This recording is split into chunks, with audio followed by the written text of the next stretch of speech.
लीली सोच भरी छुनु छुनु छाती जनु जरी पंख परियो संपाती। जिसी बच्ची बिना पंख की जिस प्रकार से रहता है वो दशा आज महाराज की है। कौशल्य अंधकार हो गया।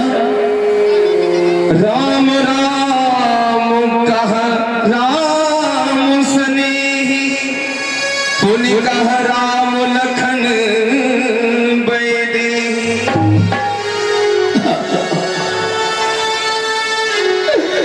राम तुम कहाँ हो राम? लक्ष्मण तू कहाँ है? सीता तू कहाँ है? अंधकार हो गया है। महाराज दीपक जलवा दो। नहीं, दीपक जलाने से प्रकाश नहीं होगा, क्योंकि प्रकाश करने वाला कुल दीपक महल के बाहर चला गया। हाँ राम, हाँ लक्ष्मण, हाँ सीता, तुम सब इस समय कहाँ हो?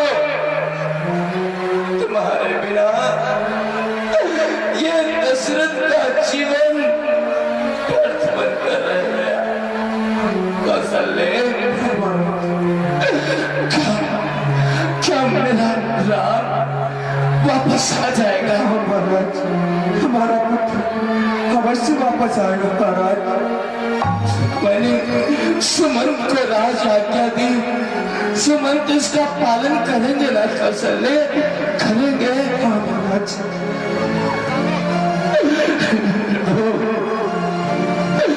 कौशल्य, मैंने सुमंत से कहा था कि 14 दिन तक वन में भ्रमण करा के मेरे बच्चों को वापस ले आना।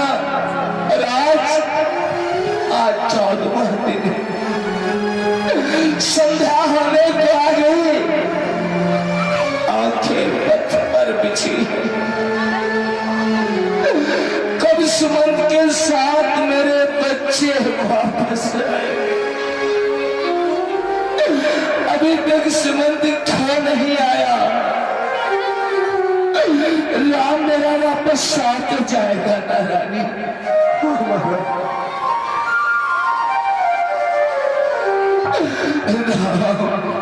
और उसी समय सुमंत का आगमन हुआ। सुमंत जी मन में सोच रहे कैसे महाराज के पास जाऊंगा, जा करके सब चाहते हुए प्रणाम किया है।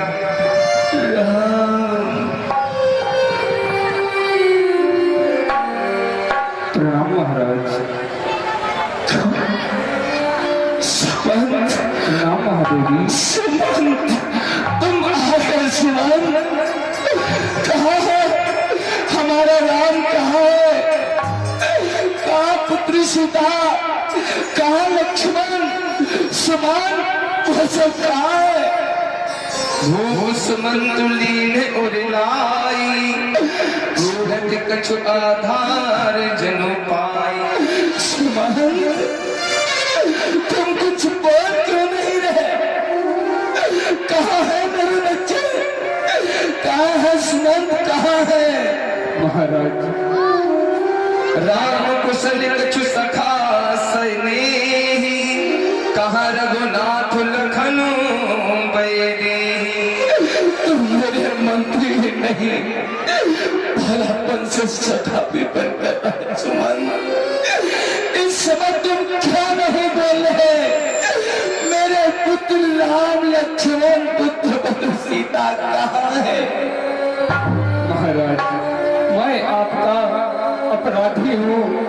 आप हमें इस समय जो दंड देना चाहे वह दंड हमें दे सकते हैं। मैं आपकी आज्ञा का पालन न कर सका।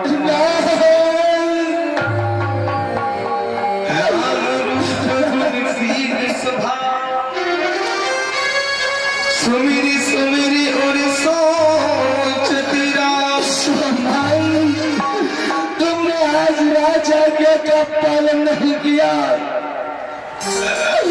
जरा भी ध्यान नहीं दिया। कहाँ छोड़ाए मेरे बच्चों को, कहाँ छोड़ाए, किसके सामने होंगे, कहाँ छोड़ाए सुमंत, कहाँ छोड़ाए।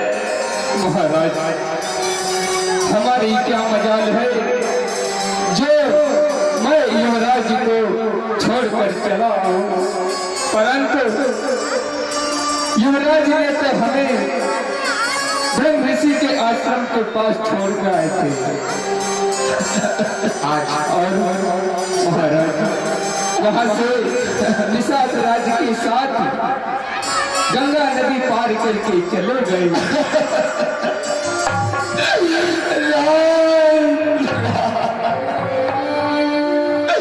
मैं जानता हूँ तू अपने पिता को सत्यवादी बनाने के लिए वापस नहीं आया। मैंने कहा था विपत्ति में एक दिन भी 1 बरस की भागी हो जाता है, पर तुमने इस पर भी विचार नहीं किया। अब तुम्हारे बिना मैं नहीं रह पाऊंगा। सो सुत बिछुरत गई न प्राणा, को पापी बड़ मोहि समान। आज स्त्री के कहने पर गौ समान पुत्र को मैंने देश निकाला दे दिया, और यदि वचनबद्ध होकर मैंने ऐसा कर भी दिया तो ऐसे पुत्रपन को जाते हुए ये निर्दयी दशरथ देखता रह गया। इसके प्राण क्यों नहीं निकल गए। सखा राम जी लखन कहाँ कहाँ मोहि पहुँचा, नहीं ते चाहत चलने अब प्राण कहूँ सतिभा। मैं तुम्हारा चुनता हूँ, जहाँ मेरे बच्चों को छोड़कर आए हो हमें भी नहीं पहुँचा दो। मैं राम के बिना नहीं रह पाऊंगा, नहीं रह पाऊंगा। महाराज, यदि आप इस प्रकार से व्याकुल होंगे तो सोचो इस प्रजा का क्या होगा। महाराज, क्या ऊंच है, क्या नीच है, अब मैं कुछ नहीं जानता। अब राज्य तो भरत की हो चुकी है, अब ये दशरथ राम के बिना नहीं रह पाएगा।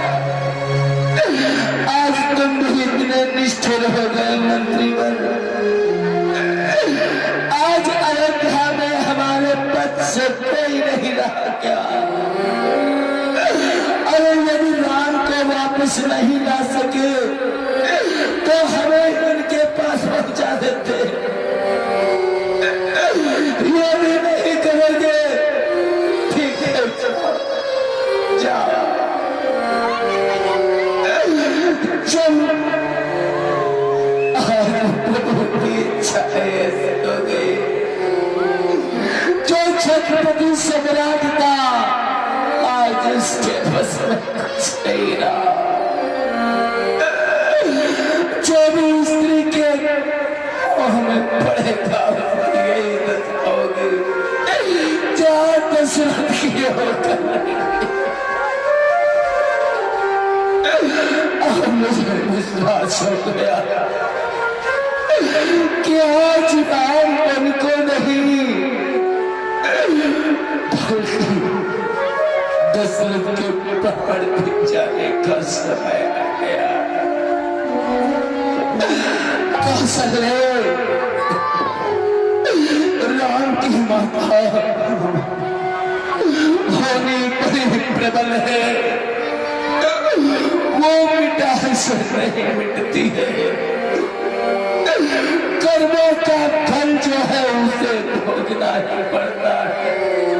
तापस अंध श्राप सुधि आई, कौशल्या ही सब कथा सुनाई।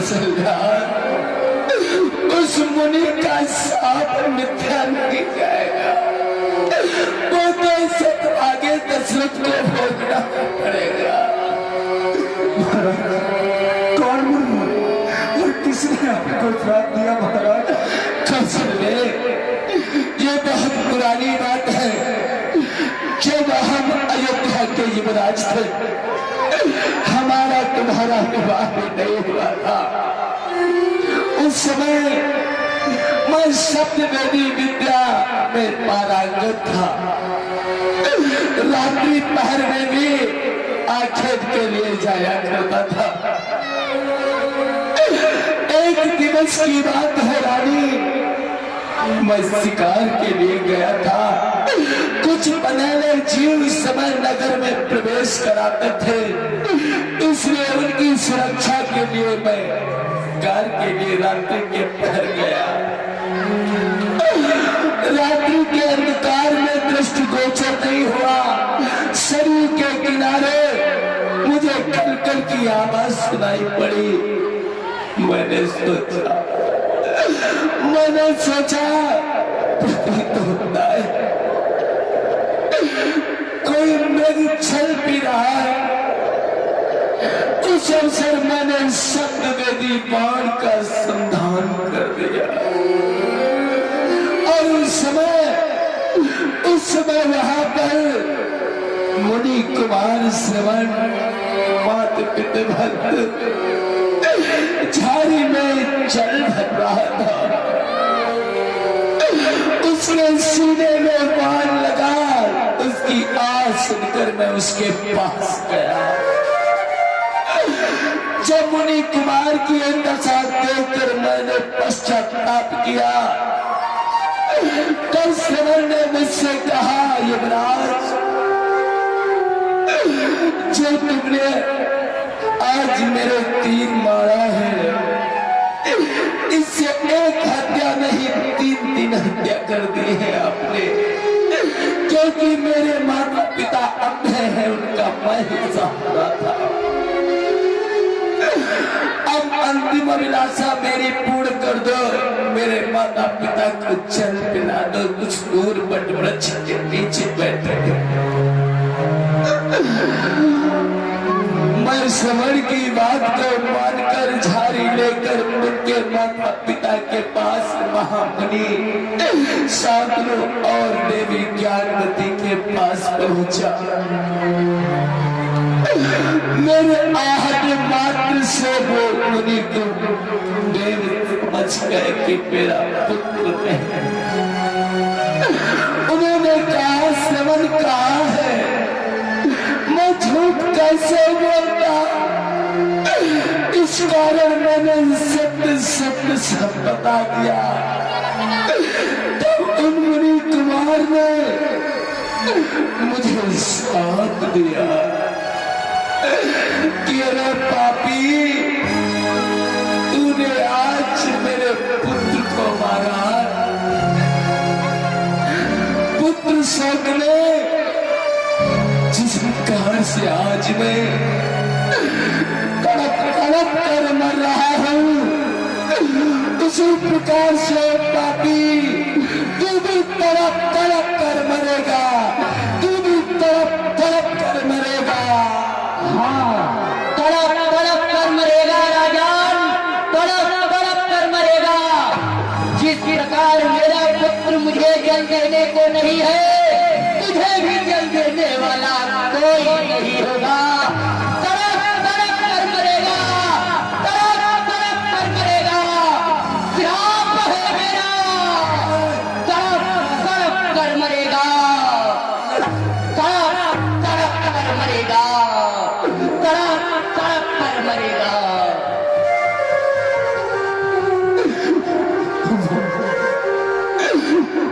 कहकर वो मुनि अपने प्राण त्याग दिए। उसके पश्चात उसकी पत्नी ने कहा, अरे पापी, तेरे कारण आज मेरा पुत्र मर गया। तेरे कारण आज मेरा पति मर गया। मेरे पुत्र और पति की लाश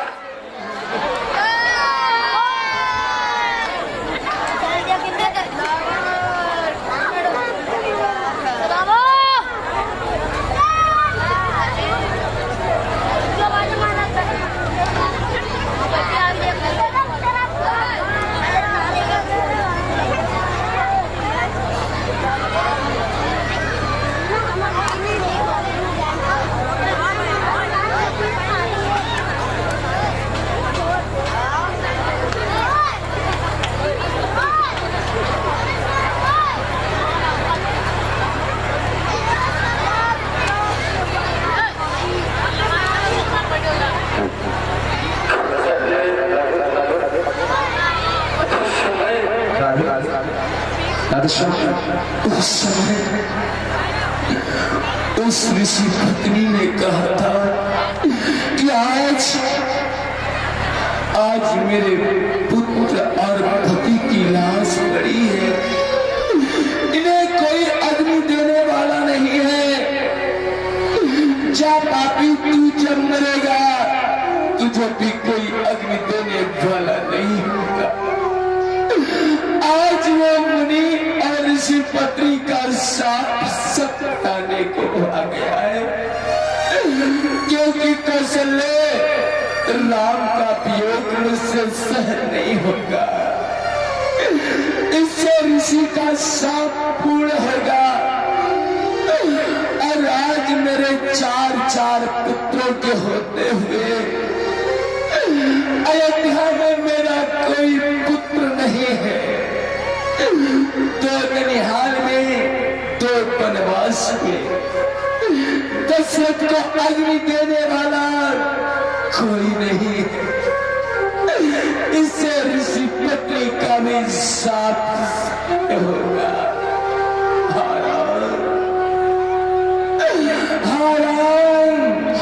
रघुनंदन प्राण प्यारे, तुम बिन जियत बहुत दिन बीते। रघुनंदन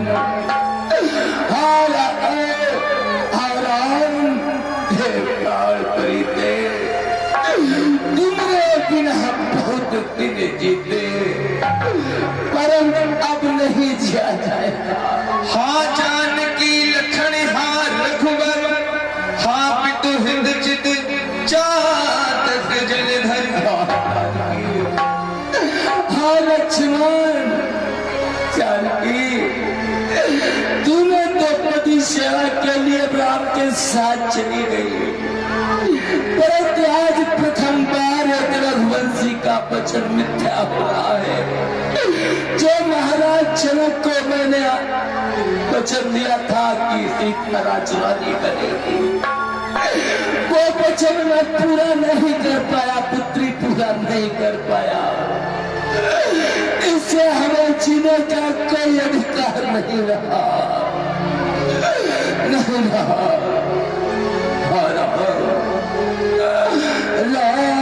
मैं तुम्हारा वियोग नहीं सह पाऊंगा।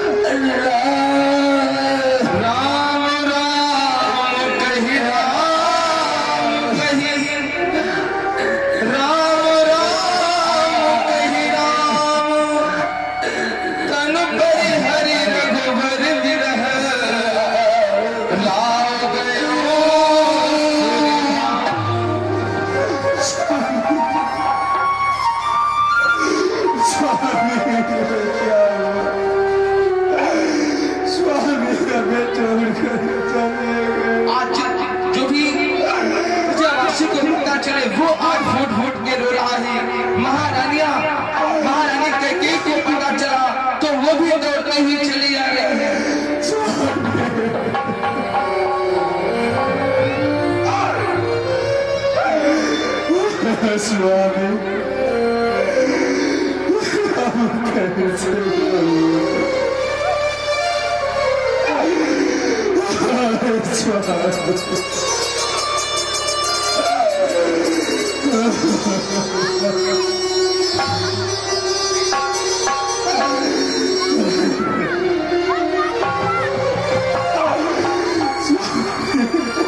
स्वामी विकल सब रोती रानी, रूप शील बल तेज बखानी।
बिहारी आए सकल महामुनि ज्ञानी।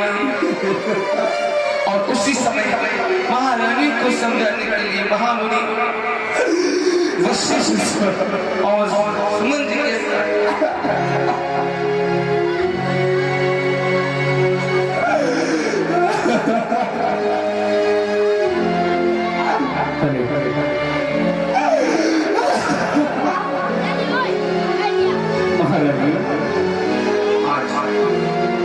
सुमंत ने रानियों को धैर्य बंधवाया। महारानी, अब इस प्रकार से अधीर होने से कोई फायदा नहीं है और इस प्रकार से विलाप करने से भी कोई फायदा नहीं है। गुरुदेव की आज्ञा के अतिरिक्त महाराज के इस शरीर को तेल की नौका में सुरक्षित रख दो और महाराज का अंतिम संस्कार भरत के द्वारा ही होगा, क्योंकि अभी यहाँ राम तो है नहीं और अब मैं भरत को लेने जाऊंगा। ठीक है सुमन, तुम शीघ्र जाओ और भरत से ये मत करना जैसा गुरुदेव ने कहा है। उन्हें वहाँ अवगत मत कराना क्योंकि पिता नहीं रहे। उन्हें शीघ्रता से ननिहाल से लेकर आओ सुमन, लेकर आओ। जैसी आज्ञा महादेवी।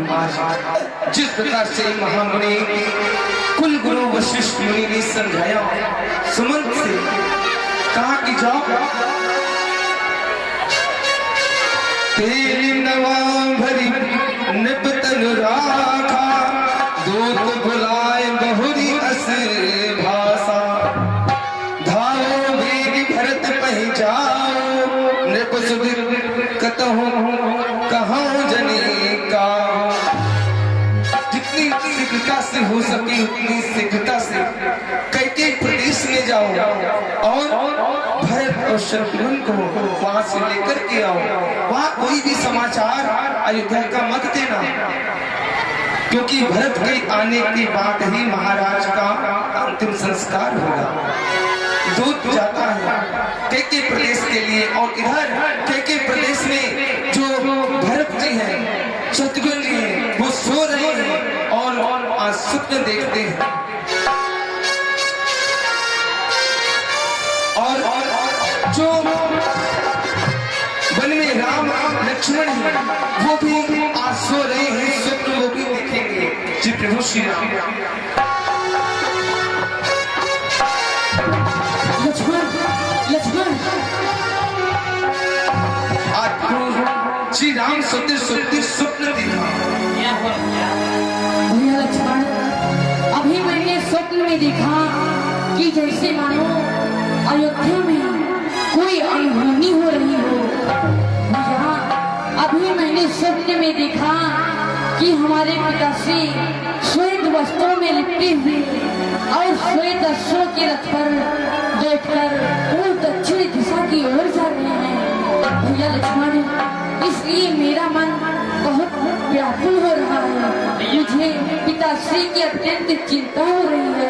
भैया, आप निश्चित रहिए, अयोध्या में सब कुशल मंगल ही होगा। भैया लक्ष्मण, काश तुम्हारा कसम धर सकते हो, अयोध्या में सब कुशल मंगल ही हो, हमारे पिताश्री भी कुशल मंगल से हो और हमारे भैया भरत वह भी कुशलता पूर्वक अयोध्या में रह रहे हैं। चलो भैया। आज प्रभु श्री राम स्वप्न में देख लिया कि लग रहा है कि अयोध्या में कोई अनहोनी हो रही है और कैकेयी प्रदेश में भरत शत्रुघ्न सो रहे हैं। आज वो भी स्वप्न में देखते हैं कि हमारी अयोध्या में कोई अनहोनी होने वाली है, कोई अनहोनी हुई है। आज स्वप्न देखते हैं।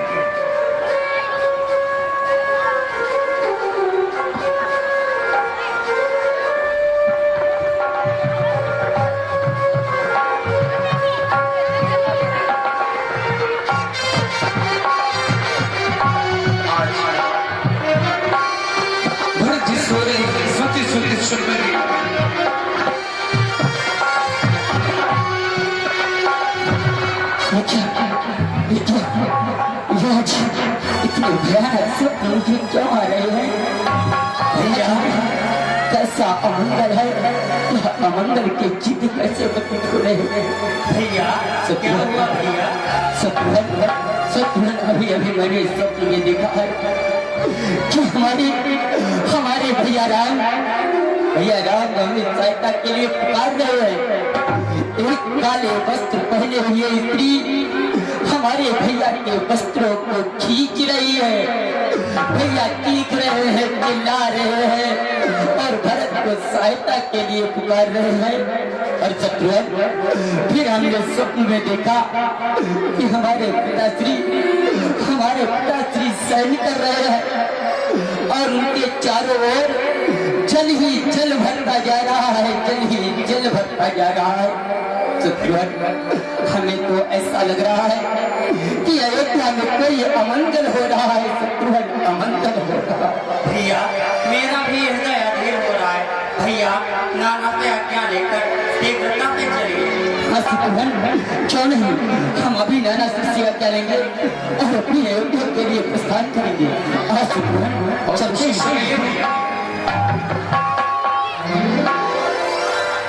श्री राम श्री राम। सभी राम भक्तों से अनुरोध है कि मेरा प्रांगण में जो गाड़ियां और साइकिल लेकर आए हैं वो कृपया मेरे प्रांगण से बाहर कर दें, अतिशीघ्र बाहर कर दें। हमारे बीच आज के मुख्य अतिथि श्रीमान सियाराम जी, इंचार्ज फायर ब्रिगेड, मेला प्रांगण में आ चुके हैं एवं श्रीमान ब्रजपाल सिंह जी, उनका नया प्रांगण में बहुत बहुत स्वागत है। हम अध्यक्ष जी से अनुरोध करेंगे कि हमारे आज के अतिथियों को मंच तक लाए स्वागत के लिए और हम 2 मिनट के समय व्यास जी से मांगेंगे उनके अतिथि के स्वागत के लिए। व्यास जी।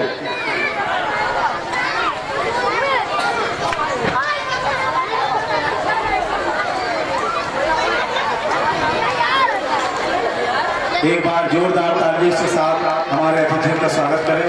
जय श्री राम। श्रीमान सियाराम जी,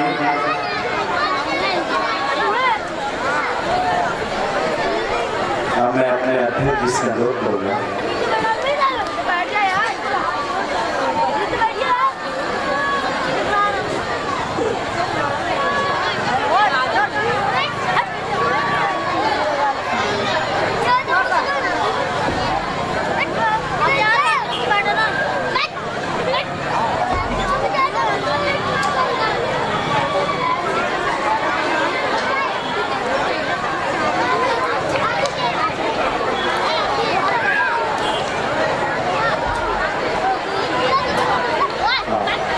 मैं आज के अतिथि से अनुरोध करूंगा कि वो भगवान श्री राम के बारे में कुछ आदरणीय अध्यक्ष जी, जिला कमेटी और सहयोगी के और माताएं बहनें और मेरी तरफ से जो है ये शुभकामनाएं हैं राष्ट्रीय जिला कमेटी की तरफ से और मेरी तरफ से, क्योंकि ये प्रोग्राम साल में एक बार होता है और उसके सम्मान के लिए और जो है धर्म के नाम पर हम लोग जो है इसको विस्तार करते हैं और श्री राम के बारे में, चरित्र के बारे में सबको जानकारी प्राप्त होती है, इससे आदर्श प्राप्त होता है और इससे बच्चों को ये शिक्षा मिलती है कि हम धर्म के प्रति क्या जागृत होते हैं और कमेटी के माध्यम से सभी को ज्ञान प्राप्त होता है। जो भी लीला होती है उसका आप लोग जो है बड़ी सहानुभूतिपूर्वक उसको सुने और जो ध्यान से सुने और इसको बच्चों को समझाएं, क्योंकि हम लोगों का जो है आजकल धर्म की प्रति जो है कम हो गया है। ज़्यादातर नए बच्चे हैं, जो पुराने बुजुर्ग लोग हैं उनमें तो ज़्यादातर ध्यान होता है कि वह धर्म के प्रति, लेकिन नई जो पीढ़ी है वो ध्यान नहीं देती है, जबकि ये हमारे धर्म के प्रति बहुत जागरूक रहना चाहिए और जब भी जागरूक होंगे तो हमारा देश आगे बढ़ेगा। जय जैसी बात में यही मैं कहता हूँ और कमेटी के लिए धन्यवाद। बहुत बहुत शुक्रिया।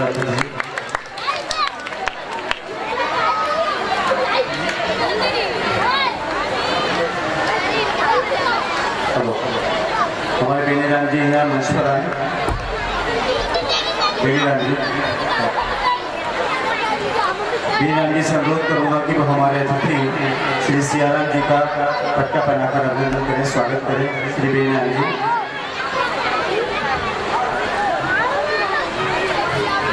एक बार जोरदार तालियों के साथ हमारे अतिथि का स्वागत करें। जय श्री राम, जय श्री राम। अब मैं अपने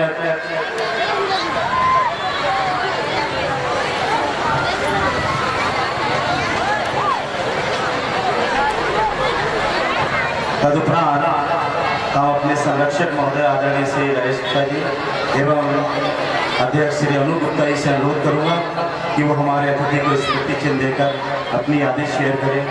एक बार जोरदार तालियों के साथ हमारे अतिथि का स्वागत करें, जोरदार तालियों के साथ स्वागत करें। भी तालियों की आवाज नहीं आ रही है। जय श्री राम, जय श्री राम। हमारे अधिकारी हमारे बीच उपस्थित हैं, आपका बहुत बहुत शुक्रिया। बहुत खुशी की बात है कि सियाराम जी से सियाराम जी का मिलन होगा। एक बार जोरदार तालियों के साथ आए मेहमान जी का स्वागत करें, अभिनंदन करें। जैसा नाम है वैसे ही इनका हृदय भी है। सरल हृदय, सरल सरल अधिकारी हमारे बीच उपस्थित हैं। श्री सियाराम जी, आपका बहुत बहुत अभिनंदन है। अध्यक्ष महोदय जी की तरफ से श्री अनूप कुमार गुप्ता जी की ओर से आपका बहुत बहुत अभिनंदन है। हम गदगद हुए हैं, आपके आने से अभिभूत हो रहे हैं। बहुत बहुत शुक्रिया।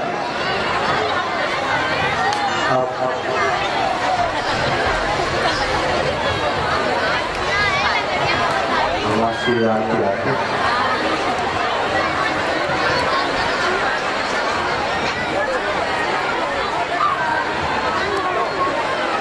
भगवान श्री राम का तिलक करें। सियाराम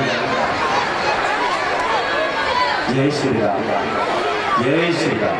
जय राम, जय राम, जय जय राम।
एक बार से रामचंद्र भगवान की जय। कृपया हमारी कमेटी के सभी पदाधिकारी मंच पर आ जाएं और एक बहुत सुंदर सेल्फी हमारे मेहमान के साथ सभी पदाधिकारी आ जाएं।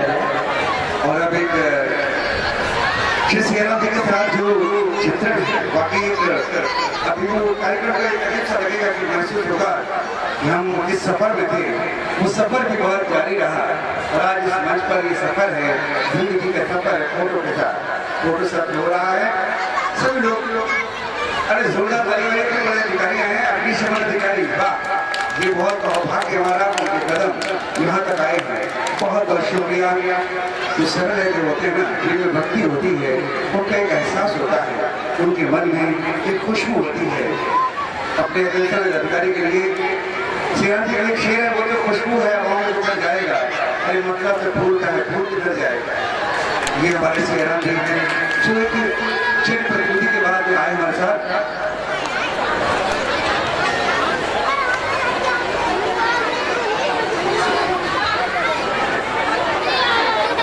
अनूप जी से निवेदन है, अनूप पर अध्यक्ष महोदय को जाएंगे। अध्यक्ष महोदय हमारे अतिथि का आज के मेहमानों का आभार व्यक्त करें। आज के मेहमानों को धन्यवाद दीजिए आप। हमारे अध्यक्ष अनूप गुप्ता जी, प्राचीन रामला कमेटी के अध्यक्ष श्री अनूप कुमार गुप्ता जी, आपके आने से बस लगता है जिंदगी की सफल है, ये राम की भूमि है, बस अपने जीवन की एक लहर। जय श्री राम। मैं आज के अतिथि महोदय श्री राम जी का बहुत ही हार्दिक अभिनंदन और स्वागत करता हूँ, क्योंकि अभी इतने आज प्रयाग में फैक्ट्री में आग लग रही थी, वहाँ मौजूद थे, लेकिन फिर भी मेरे एक आवाज़ पर तुरंत चले आए। इसके लिए मैं बहुत तहे दिल से शुक्रिया करता हूँ, धन्यवाद। और ऐसे ही हमारी रामलीला पर आपका सहयोग मिलता रहे। जय जय श्री राम। धन्यवाद अध्यक्ष जी। आप व्यास जी से अनुरोध करूंगा कि वो हमारे अतिथियों को आज की रामलीला के दर्शन कराएं। जी व्यास जी। आप बढ़ते हैं उस कदम की ओर जहाँ प्रभु श्री राम हैं। भक्ति है, जीवन का दर्शन है, और अपने परम आदरणीय श्री राम जी हैं। आपसे निवेदन है कुछ पल हमारे साथ जरूर बताइएगा, हम आपसे निवेदन करते हैं। हाँ श्री राम साहब, ये आकाशवाणी का बरेली केंद्र है, बीजेसी का रविंद्र विश्वा का सफल नमस्कार। अपनी बारे में आप सुनते हो कि आज स्वयं आपके साथ मुझे अच्छा लग रहा है, बहुत बहुत शुक्रिया। जय श्री राम। दोनों हाथ उठा करके बोलेंगे जय श्री राम, जय श्री राम, जय श्री राम। आइए भगवान सुंदर लीला की पर्दा।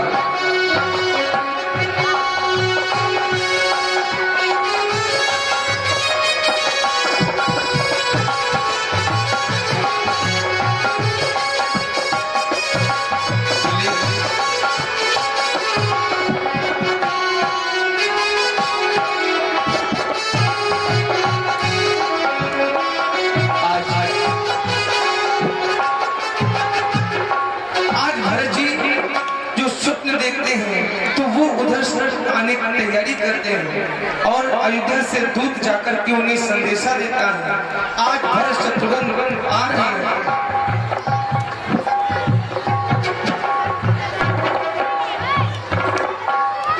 हृदय सोचो बड़े कछु न सोहाई,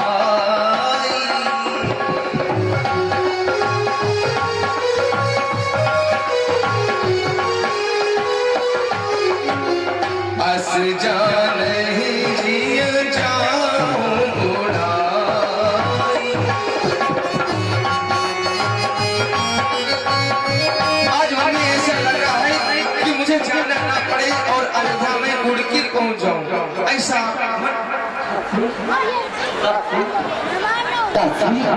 आप इस समय यहाँ क्या कारण है तात्री? आपने तो कोई सोचना भी नहीं है जी, और आप स्वयं चले आए। मैं तो अयोध्या के लिए ही आ रहा था। आज मेरा हृदय बहुत ही अपना रहा है तात्री। आपके यहाँ आने का क्या कारण है तात्री? बताइए तात्री। मैं गुरुदेव की आज्ञा के अनुसार तुम्हें लेने आया हूँ। गुरुदेव की आज्ञा के अनुसार? हाँ। ठीक है तात्री, आप शीघ्रता कीजिए, मुझे अयोध्या ले चलिए, क्योंकि आज ना जाने क्यों मेरा हृदय बैठा जा रहा है तात्री, बैठा जा रहा है। चलिए तात्री, चलिए। आइए। आज अयोध्या के लिए जा रहे हैं और रास्ते में एक से एक असगुन हो रहे हैं।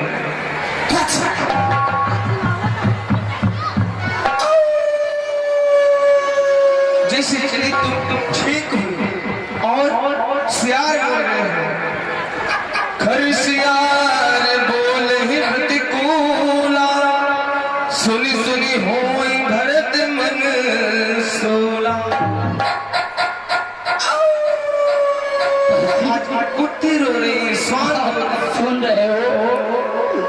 जो जो अयोध्या की ओर अपने पग बढ़ाता हूँ,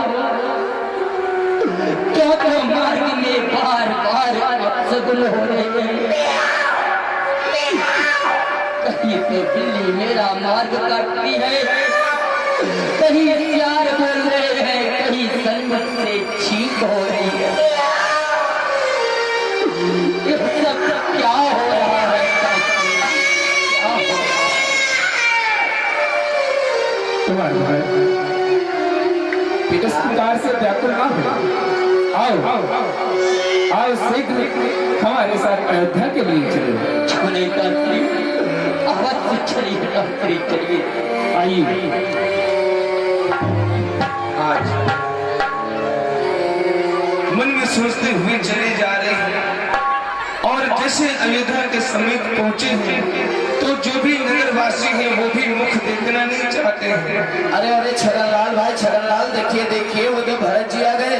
अरे वही भरत ना? अरे भाई कैकेयी का सपूत। हाँ, अरे भाई निठल्ला, द्वार बंद कर दो, कौन इसको देखेगा? है मुख देख लेंगे तो आज खाना भी नसीब नहीं। द्वार बंद कर लो, द्वार बंद कर लो। नगर नारी नरी मिटप दुखारी, मन हो सबई सब संपत्ति हमारी।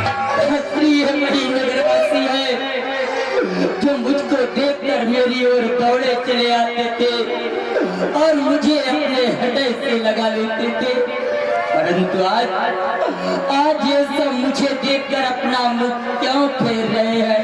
क्यों फेर रहे हैं? सुनिए जी, सुनिए जी। कहो भाग्यवान। अरे वो करम जलन निठल्ला भरत देखो आ रहा है। अरे इसकी करतूत होगी, ऐसे थोड़ी ना यहाँ पर षड्यंत्र डाला गया। अरे इसे देखना बंद, हमारे सामने इसका नाम मत लिया करो भाग्यवान। अरे क्षमा करें, चलो द्वार बंद कर लेते हैं, मुख नहीं देखेंगे। इससे तो अच्छा मैं बिना राज की राजधानी रह जाए, निकलना आ गया। ये क्या है शास्त्री, क्या है? मेरा हृदय विदीर्ण कर रहे हैं, ये सब विदीर्ण कर रहे हैं। आप कुछ बताते क्यों नहीं शास्त्री, क्यों नहीं? कुमार भाई आज इस प्रकार से बुला बुला कर आओ, शीघ्र आओ। आज कुछ भी नहीं बताया, आगे की ओर चले हैं और आज जैसे मंथरा को पता चला कि हमारी महारानी कैकेयी का पुत्र भरत आ गया, बड़ी प्रसन्न हुई। मंत्रा काकी मार्ग में आज हुआ। मंत्रा काकी आज भरत को महारानी कैकेयी के कक्ष में लेकर के गए कि तुम्हें तुम्हारी माता श्री ने बुलाया है, वो तुम्हें देखना चाहते हैं, वो बड़ी अधीर हो रही है। आज विवश भरत को कैकेयी के कक्ष में ले गए। तुम्हारी माता श्री ने बुलाया है। क्या कहा? माता श्री ने बुलाया है, परंतु मैं तो सर्वप्रथम पिताश्री के दर्शन करना चाहता हूँ। मैं सर्वप्रथम पिताश्री से ही मिलूंगा। आज मंथरा ने भरत जी को कैकेयी के पास लेकर के गई कि आइए आइए भरत जी, आप चलिए। तो शत्रुघ्न देख रहे हो, मंत्रा इतना हद कर रही है, इसलिए अवश्य मुझे इस समय माता श्री के कक्ष में जाना चाहिए। न जाने कौन सा आवश्यक कार्य हो। जाओ, तुमने माता सुमित्रा से मिलकर आओ। क्या भैया? जाओ शत्रुघ्न, आज चलो मंत्रा, मैं चल रहा हूँ, कल्याण हो। और जैसे महारानी कैकेयी को पता चला, आवत सुत सुनि कैकेयी नंदन, हर से रविकुल जल रुद्र चंदन। आज बड़ी प्रसन्न हुई, सजी आरती मुदित उठ धाई, द्वारे भेंट भवन ले आई। आज मंत्रा कैकेयी की भवन में पहुंचा दिया है।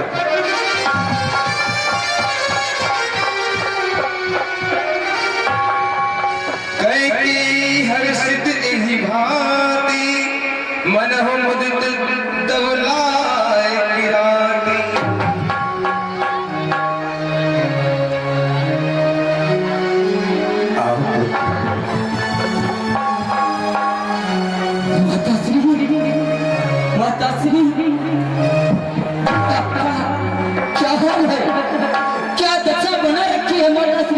माताश्री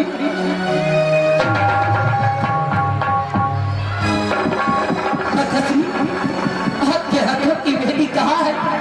कहाँ है आपके मांग का सिंदूर? माताश्री ये आपने कैसे वस्त्र पहन रखी है? कहाँ है आपका राजसी गाना? कहाँ है वह राजसी आभूषण? माताश्री कुछ तो बोलो।